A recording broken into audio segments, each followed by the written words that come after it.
Welcome to Coping with Jesus, a podcast brought to you by St. Walter Church in Roselle, Illinois. My name is Donna Burke. I'll be your host for today. I'm a discipleship coordinator here at St. Walter's.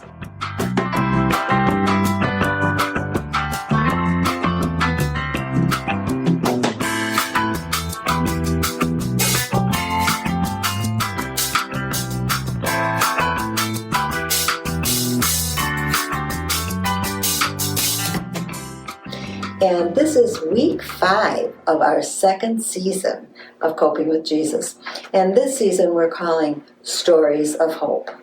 In our first season, we talked about how Jesus modeled for us how to cope and how to live. In this season, we're talking about stories of hope that say how we can be models of Jesus to others. And we hope that these stories of hope will bring you some ideas, by telling our stories of hope, you might be encouraged to tell your own stories of hope, and you might even want to emulate some of the things that you hear from the stories that we've been telling over the weeks. So let's begin, because we have some good stories at this table, I think, today. Everybody is ready to go.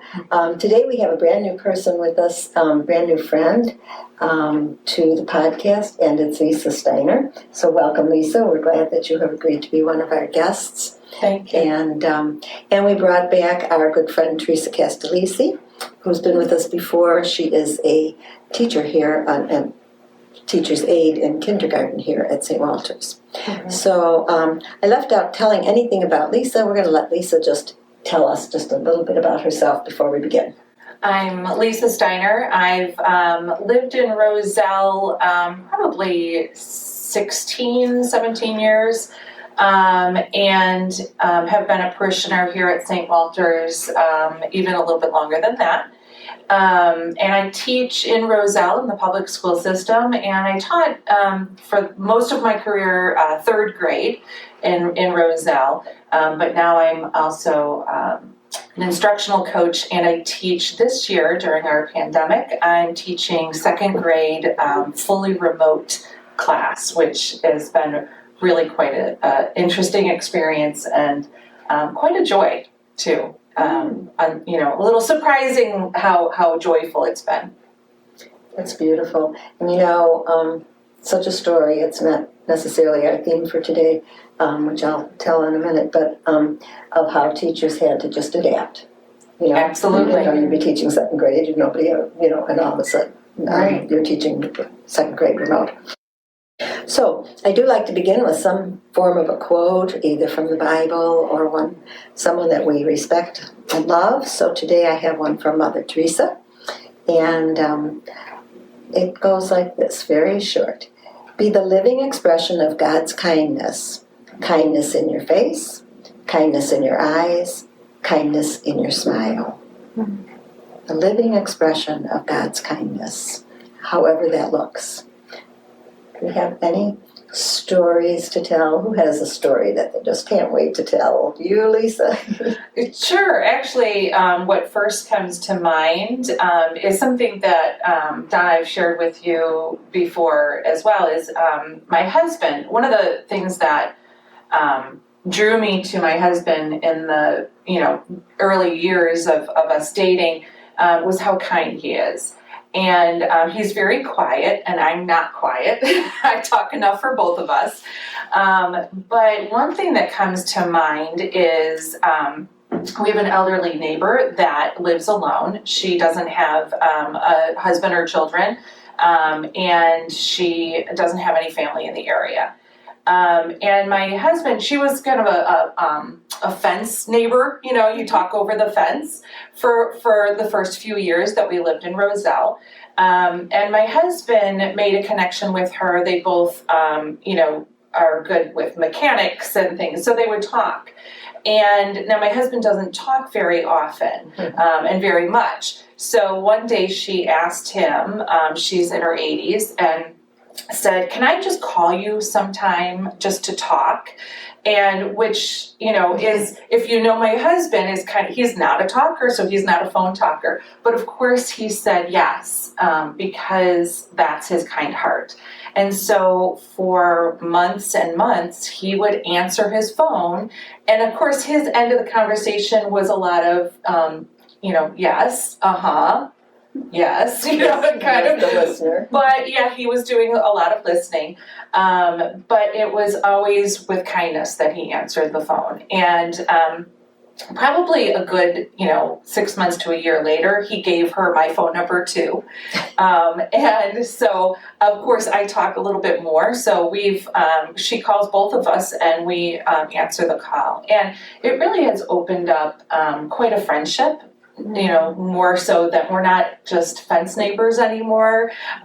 We actually do help each other out and visit with each other. And then during the pandemic, we were blessed enough to be able to help her out and buy her, the groceries that she needed when we first were dealing with all of the COVID restrictions, and which was very scary in the beginning. Right. You brought a lot of hope to her, I'm sure.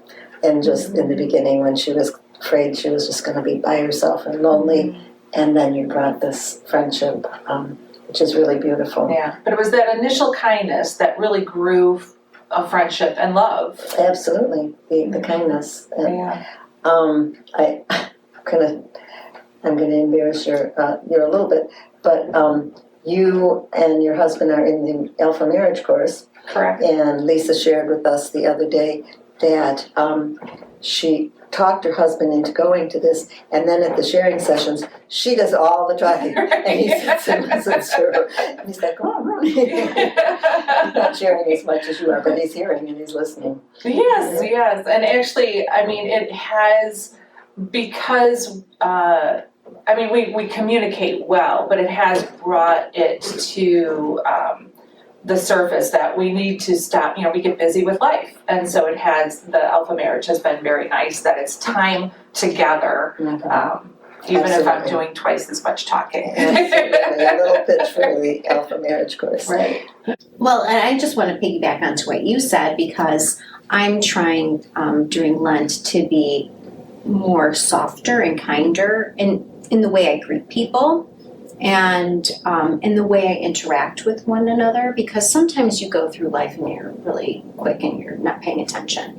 But I think it's that initial interaction that brings about that kindness that you're talking about. Like, for instance, if your husband was closed off and reserved to her conversation the first time they got together, well, then there wouldn't have been follow-up conversations, and there wouldn't have been that friendship. So I think it just kind of reinforces the fact that how we interact with one another really is more telling than what we realize. Right. So that's my story of hope. Right, and if that is within you, like it is in your husband, like it's just within him to be kind, he could never have cut her off, right? Absolutely. Just wouldn't have felt good to him. He couldn't do it. It was an unkind thing to do. Right. So that's really beautiful. And it can certainly spread. If you give kindness to someone, you get so much more back sometimes, It's the little kindergarten song, love is something, if you give it away, end up having more, you got a lot out of it too, and it makes you just want to keep going, So you were talking before we started filming about a challenge. Oh, yes. So I'm challenging myself during Lent to little dares, and I'm reading a book that gives me objectives every day, and one of them is to greet one another kinder. It's for your family, and so I'm trying to greet my family a little bit kinder. The other day it was to list negatives and positives and burn the negative list.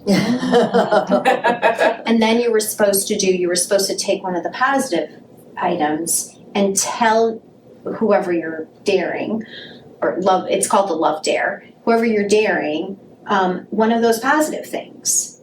And it's interesting how my family's responding. And maybe it's more the way I'm responding that is forcing them to respond. Mm-hmm. I think because, to your point, life can be quite hectic at times, and you get caught up in your own agenda that sometimes you cannot take the time to just observe another person. And so when I'm ever able to step back and I observe this person in my life, I can say, wow, they have some really good qualities that I've forgotten about, or that I need to tell them I'm recognizing. And then in turn, they're more open to what I have to say. Now our interactions aren't so antagonistic.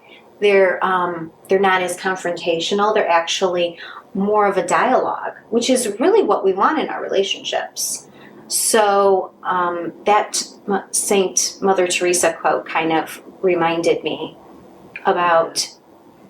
Could you repeat that again? That quote. Yes. Be the living expression of God's kindness. Kindness in your face, kindness in your eyes, kindness in your smile. Right. Yes. Right. And the kindness, and I always see kindness in your face.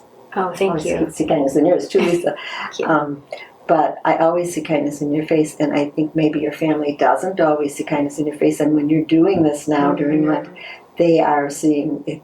They're noticing it. You're modeling that we can change this even at home, because at home we act differently. At home we can let it go. You know, I used to say that at parent-teacher conferences, why is he so good at school? And you know, the mother would say to me, he's not like that at home. He's not good. He doesn't sit. Well, when you get home, you can let your hair down. You can just be. I feel like I want to sit. I feel like I want to be grumpy. I feel like I want to just get over the day's stresses. But you are working on that. And that's my objectives for Lent. And you know, we also go into public. We have a public face and we have a private face, and a lot of times they don't match. They don't match. And it's just because, I can notice my family. I'll take my husband for example. I can notice that his demeanor changes the moment he opens the computer to work. It's all of a sudden he has gone from very jovial and fun-loving to serious. And I now have to get my own work done. That other person. And nobody can enter his space because he's focused. And so sometimes, or most times, our private and our public face don't match.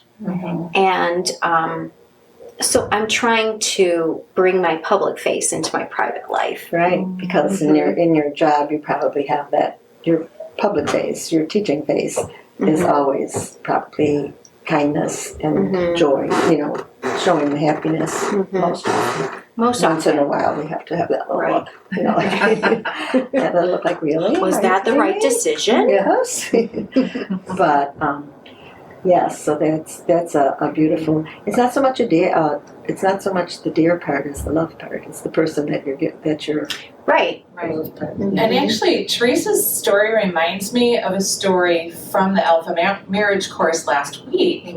There was, just very briefly, there was a husband and wife that were having a difficult marriage, and they were both miserable. And the husband finally broke down personally and said, I can't change her. What can I do to change me?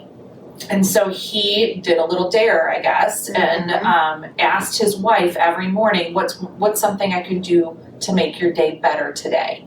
And she gave him something to do. And even if he didn't want to do it, he did it. And after 2 weeks of doing this, she had softened and started asking, what can I do to make your day better? And that was the beginning of healing within their marriage. And it just reminds me of that too, like that showing that kindness and getting that kindness in return. You know, when you've been trying to get that kindness, but the right way to do it is to give the kindness first. Yes. Right. And what I'm finding also is my intention was to do the dare with one family member, but I'm noticing the whole family is actually responding, because so like I think I mentioned today was about greeting and how you greet one another. So I was like, gosh, why don't I greet everybody in my family that way? So I quickly sent out texts to all my family members, greeting them. And that's not something I traditionally do. Well, I got so many lovely texts back. Yes. And that uplifted me and made my heart full. And so it's just these little kindnesses that you mentioned that just bring about a bounty of love and appreciation. But the thing is, they are noticed. Mm-hmm. It's like that. It's like the modeling, you're starting a little habit of doing some different things every day, and the family's noticing them. And not that your family needed to change, but it can't hurt for everybody to, take it up a notch and be a little more joyful to each other instead of just doing their own thing at home. Because we do have a tendency, especially probably during the pandemic, to do our own thing at home. Like we're all going to be stuck in this house. I'm going to go do this, you're going to go do this. So a little more, and the marriage course really does bring in, bring to the front how we need to be together more. Right, and I was thinking, even though my marriage isn't in trouble, that's such a nice thing to do. What can I do to make your day better today? And if we bring that, first in our marriage, but then it spreads to the rest of the family, how beautiful. When you read Mother Teresa quotes, this is a woman that everybody looks up to for everything that she's done, and yet all of her life she kept giving these quotes of other things she could do, other things we could do. We never can stop growing and getting better. So even if you're a perfect little household, there's no reason why you can't be a little better. And what I love about Mother Teresa is that she had a crisis of faith. Yes, she did. And I mean, that is such a model for me, because even if my faith isn't perfect, whose faith life really is? Right. And if she was able to do so much good when she was so despondent, then there is hope for all of us. And there's many, many saint stories. I love the saint stories where, when we get down on ourselves that we're having a little faith, a little trauma here, or I'm having trouble praying, or I'm having trouble believing, or whatever. So many saints have gone through that. So many saints have gone, and you sometimes you get down low, and then you just work it out, or you don't work it out, but God helps you to work it out, and then you come back, and it's stronger. So constantly working on it. So that's a very good thing to point out about Mother Teresa. She didn't have a perfect life, and it wasn't just a struggle with faith. I mean, she had a struggle in a lot of ways, and yet we have books and books of all these positive quotes, these positive things that we can do. Does anybody else? I have a couple of little stories here, but I'd rather hear yours. While we were talking, I was thinking of something else that happened just this week, and it was a friend who reached out. So I've been trying to get my mother a COVID vaccine. My mom has lived with my husband and I for the last 4 years, and then when COVID hit, she actually went to Madison to stay with my sister because we have more people and more exposure in our household, and that wasn't the case at my sister's.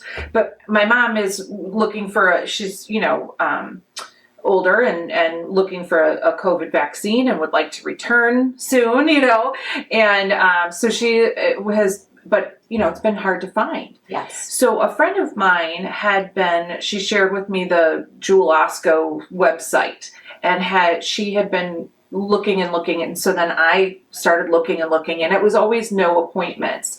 She found appointments for her parents. And when I told her I was still looking, she said, I'm going to keep looking. And if I find one, I'm going to call you. Wow. And so even though she didn't need it anymore, so this week she called me and said, go on right now. I mean, they're gone in like 10 minutes. Yes. Go on right now. There's some, in Wheaton. So I used the Wheaton zip code and I got it on. And then as soon as I got my mom an appointment, I thought, who can I pass this on to? So I called a friend. Oh, that's nice. And she was able to get her husband a vaccine. And she had been, and now I've got my mom already. And then, of course, a few other friends didn't, chain reacted, but then they were all gone. So now I'm still looking, even though I don't need it for my mom anymore, because I'd love to do that for that's so somebody nice. else. Yes, that's so nice. And it's not fun. No, that's a job. That's a gift of love to be looking for appointments for the shot. And that's paying it forward, paying that kindness forward. Absolutely. Right. Yes. Absolutely. Yeah. So one of my stories is a little bit about paying forward. A few weeks ago, I was challenged. I had we were talking about how phone calls could make a difference, and so it was Lisa Mann and Christine challenged me because I said I have this sticky note on my desk that I've had here for weeks that I'm trying to call this friend, and they challenged me. This is the week you're going to do it. This is the weekend. Do it tomorrow. And anyway. 5 days later, I did get to the phone call, and it was a beautiful phone call, and right when she needed it and everything. But in that phone call, she was talking about, they've been going through some hard times, and she was talking about people being so kind with their prayers and being so kind and with their offers, and people bringing them meals. And of course, that wasn't me, but it was nice to hear that other people bringing them meals. And all I could think of was years ago when I broke my wrist, and many people were being very kind to me, cards and worries and phone calls. But this friend brought soup to our house twice. And I thought about that pay it back thing, she brought soup to me. Now, I'm not the one bringing soup to her, but she is receiving from other people too. And I think, and so appreciative, but she knows by the fact that she does it for others, that is a chore, that is a gift of love, and that maybe that person will pass it on and do it for somebody else. So the phone call was an hour, a beautiful phone call for an hour, but again, I didn't minister to her by calling her. She ministered to me by her positive attitude. Right. So you never know. You never know when you're going to be called to make the difference. Being open, being open to those challenges. Right. Right. So kindness in our face, kindness in our eyes, kindness in our smile, that can make a big difference to people. Just I think it might just start happening naturally now that the weather's getting warmer and the sun is out, and there's some hope for spring.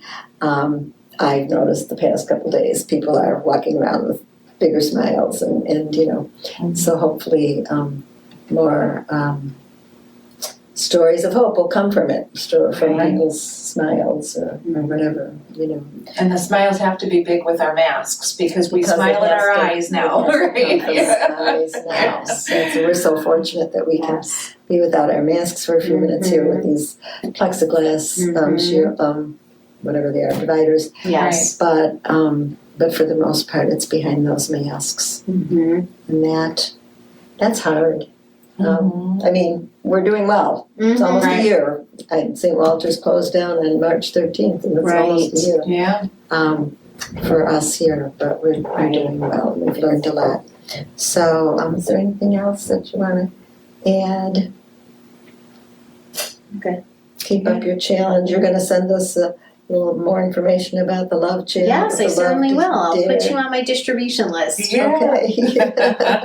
Because we can all benefit from trying harder, whether we're learning it from the marriage course or the Love Dare book.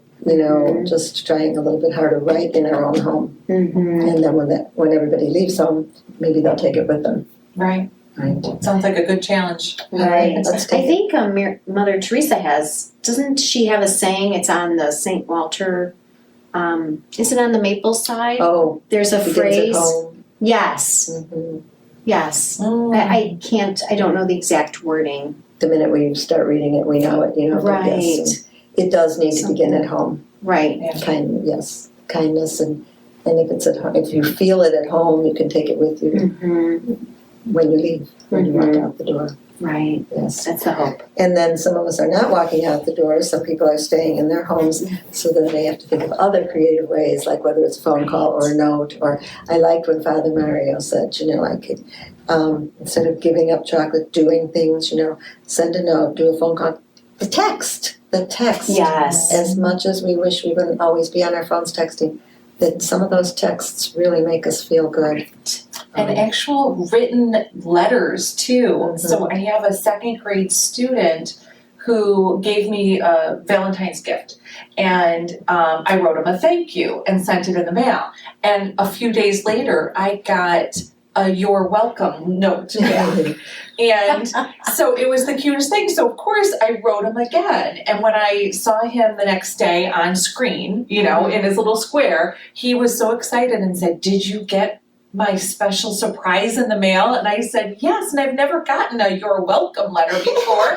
So you've got a surprise coming back to you." And he's like, "Yes." That is so Thank you for your welcome, Mom. Yes, Like becoming pen pals I now. think we're going to be pen Pen pals. pals But, we forget how the written note, too, is showing kindness. So one of my old students, she's probably like a fourth grader now, or a third grader, they were moving. And so they said they would be at Mass and one of the weekends over Christmas. And after Mass, they had a little card for me, a little card for Father Mario. And the